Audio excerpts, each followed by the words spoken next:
Yang saya hormati guru besar kita, Puan Panggan Pung, serta barisan nolong kanan. Yang saya segani barisan guru-guru. Yang saya sayangi barisan murid-murid sekalian. Assalamualaikum dan selamat pagi saya ucapkan. Berdirinya saya di sini untuk membuat perkongsian bagi majlis pelajaran kenali generasi madani. Sebagaimana yang kita sedia maklum, slogan bagi generasi madani bukan lagi satu benda yang asing. Kita boleh dengarkan di mana-mana hampir di seluruh Malaysia. Begitu juga dengan di sekolah kita, tidak asing. Tapi pernahkah kita terfikir apakah sebenarnya isi utama dalam generasi madani tersebut? Baik, hari ini saya akan bawa anda semua untuk berkenalan dengan generasi madani ini. Sebelum itu kita akan menonton tayangan video montaj konsep generasi madani.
Suka untuk saya perkenalkan apakah matlamat utama generasi madani ini.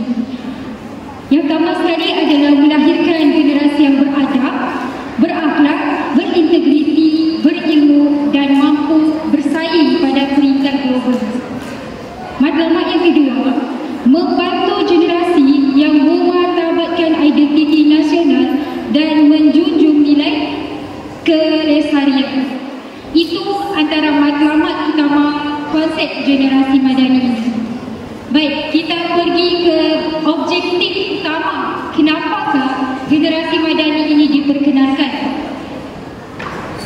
Objektif yang pertama adalah menerapkan pemahaman dan kepentingan madani kepada murid di institusi pendidikan KPM, membina karakter bangsa Malaysia, menyuarakan semangat patriotisme dan dalam memberi kesedaran tentang pentingnya pertahanan dan keselamatan negara, membina sifat kepimpinan, membentuk sikap sukarelaan dan tanggungjawab sosial, memperteguhkan perpaduan dalam masyarakat.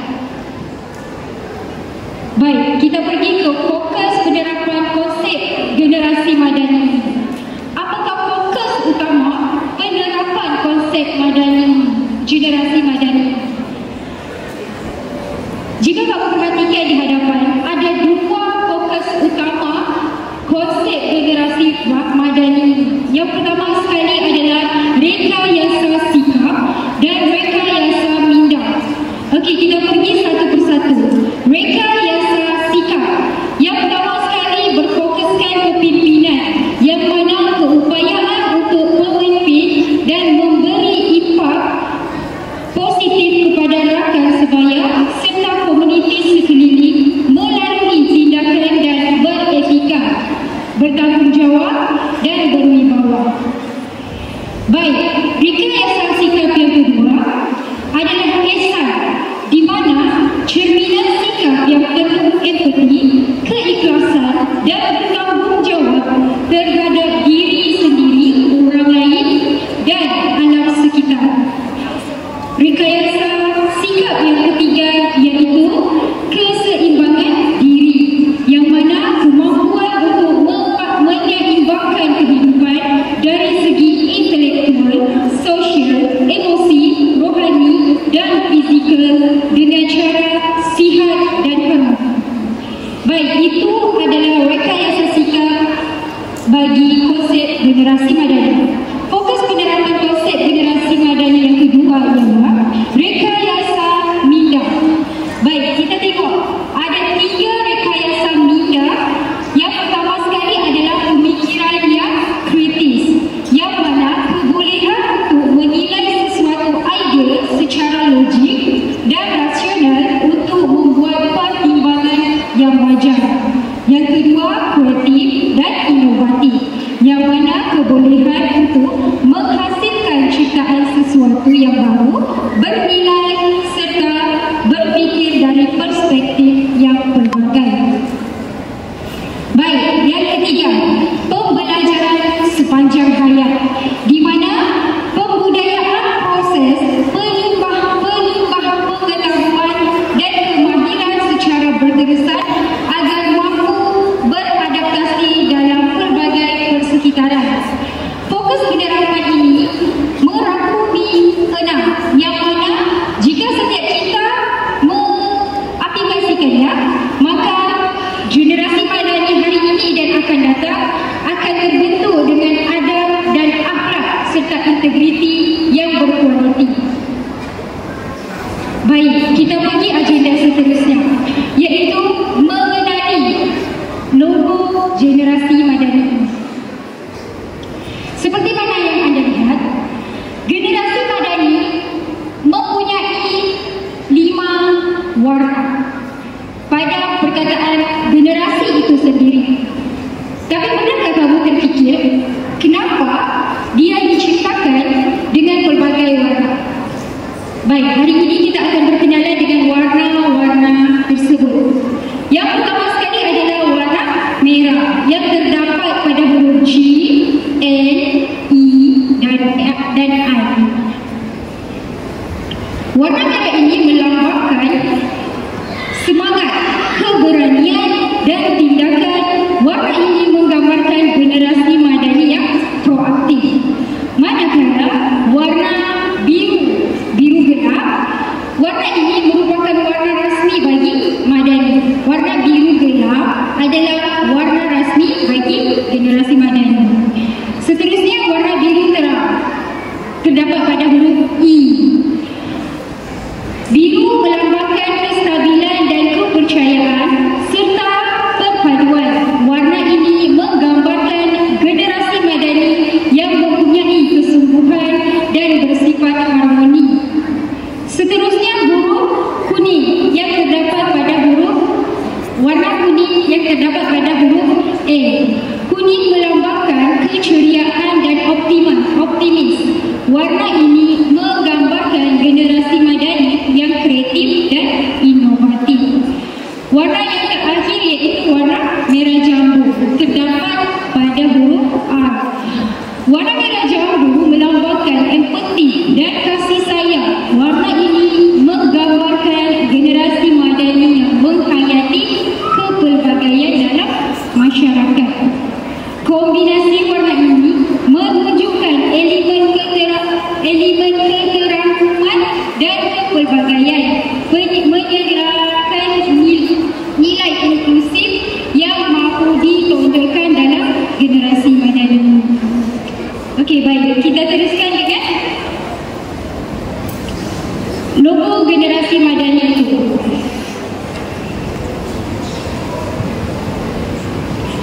Okey, kalau kamu perasan di hadapan kamu, di sebelah kanan itu adalah logo rasmi yang mana kita tidak boleh tukar bentuk, rupa, apalagi warna.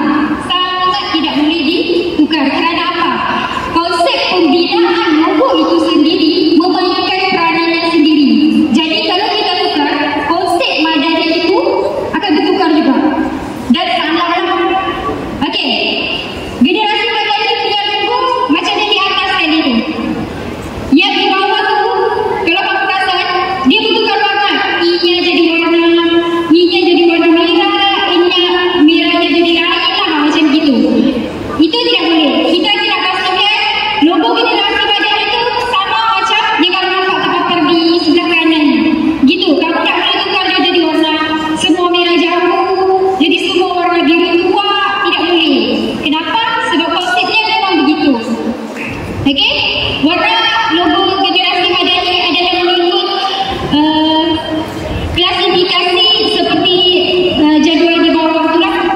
Okey, warna digunakan pada logo generasi madani melambangkan patriotisme, sahsia, perpaduan dan kekuatan dalam pengukuhan pengiktirafan jenama generasi madani itu. Itu adalah sebab kenapa kita tidak boleh tukarkan bentuk, warna maupun tulisan generasi madani tersebut.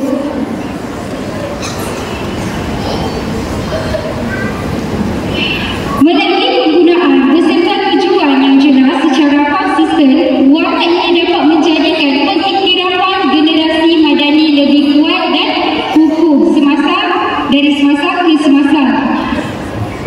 Gunakan palet warna kerana ia adalah kaedah pengenalpastian visual utama. Okey?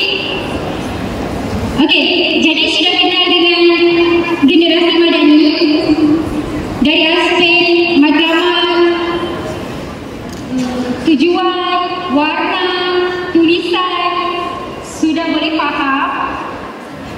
Sebab kita akan buat beberapa kuis. Boleh? Dan yang pertama,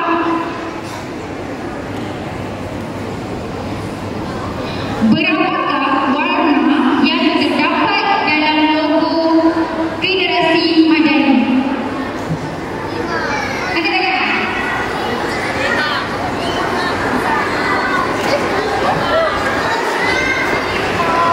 Okey, kita dapat satu. Siapa nama? Ayun. Berapakah warna yang terdapat dalam logo generasi madani? 4. 5. 4. 4. Okey, kita tengok. Betul tak 4? Siapa mau jawab lagi? Okey, Jacob, cepat berdiri.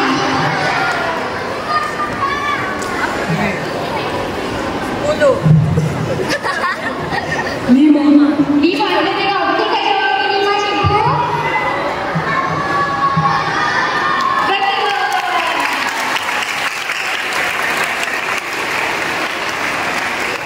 Okey, baik. Kita teruskan. Yang jawab betul akan dapat hadiah jenis itu. Okey, kita pergi soalan yang seterusnya. Apakah dua tunjang utama membina generasi madani? Ada dua tunjang ustazah terangkan tadi. Okey, yang di belakang sana tu. Cuma berdiri. Yang belakang angkat tangan. Keadaan integratif.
kepemimpinan, keseimbangan diri.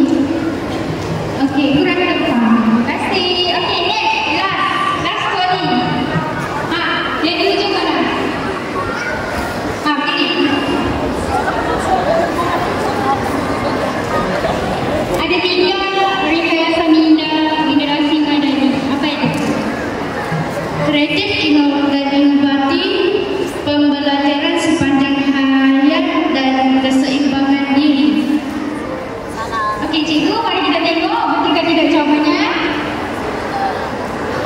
Okey, kurang tepat. Terima kasih. Jawapannya adalah kreatif dan inovatif, pembelajaran sepanjang hayat serta pemikiran yang kreatif. Okey, baik. Kita pergi soalan seterusnya. Apakah fokus utama rekayasa sikap bagi generasi madani? Angkat. Okey.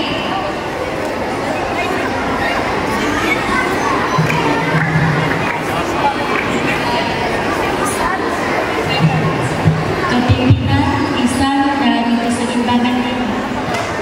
Kepemimpinan, lisan dan keseimbangan diri. Cikgu, kita tengok jawapannya betul atau tidak? Okey, jawapannya betul. Terima kasih.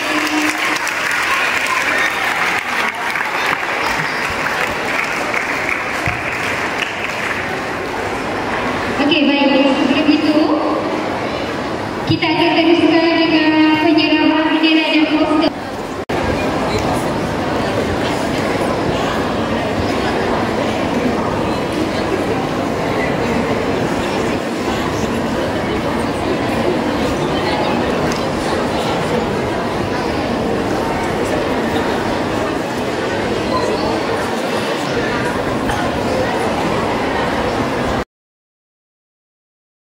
Agenda seterusnya kita akan adakan sorakan generasi madani yang akan diketuai oleh pelajar Nazli daripada kelas 5